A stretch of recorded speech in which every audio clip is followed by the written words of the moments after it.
Hello, my name is Kevin Wynn, and this is Lab 2, Line of Charge. So, the purpose of this lab, this will be a continuation of Lab 1, where we found the charge of tape B, except this time we'll be using a more advanced computational model and a different equation. So the equation that we use in this lab is the uniformly charged rod equation instead of the point charge. And this is going to be more accurate because the charge is distributed evenly across the length of the tape instead of being at one location. So the equations I use is going to be very similar to lab 1. I use the electric field equation, but in this case we will be iterating this electric field equation through each point of the tape, and in this case I use 10 points. And then we also know that F net is equal to 0 according to Newton's second law, so that means that the electric force and force of gravity will be equal to each other, and then we can use the electric force equation to solve for the charge B, so charge of tape B. So observation, from lab 1 we already solved for force of gravity, which is equal to the electric force, which is 0.00196 newtons. And then I just solved for the charge through BPython. So first I initialized our data, used my E field equation.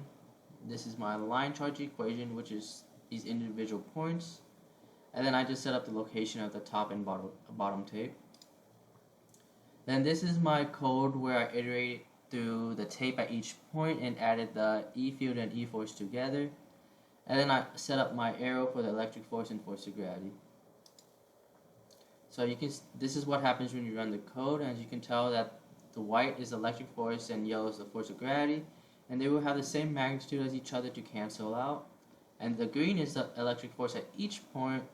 And then we just solve for the charge on the tape, which is 1.877 times 10 to the negative 8 coulombs, because with the E force equation, where the electric force has to equal to the charge of Q, the charge of the tape, times the E net of the electric field. Now the assumptions, what if and why questions. So assumptions, I assume that we use no air resistance, so this allowed us to use the F net equals 0 in Newton's second law, and Fg equals Fe, and also assume that the point charges were evenly distributed along the length of the tape. And what if we use a single point charge versus line charge? So in lab 1 we did a point charge and we got a value of 7 times 10 to the negative 9 coulombs, and then in lab 2 we used the line charge and it was 1.877 times 10 to the negative 8 coulombs. And you can see that the charge of lab 2 is much larger by a factor of 2.7. And why are these two estimates different, and which one is closer to the real value? So this is because we considered that multiple points instead of one for lab 2.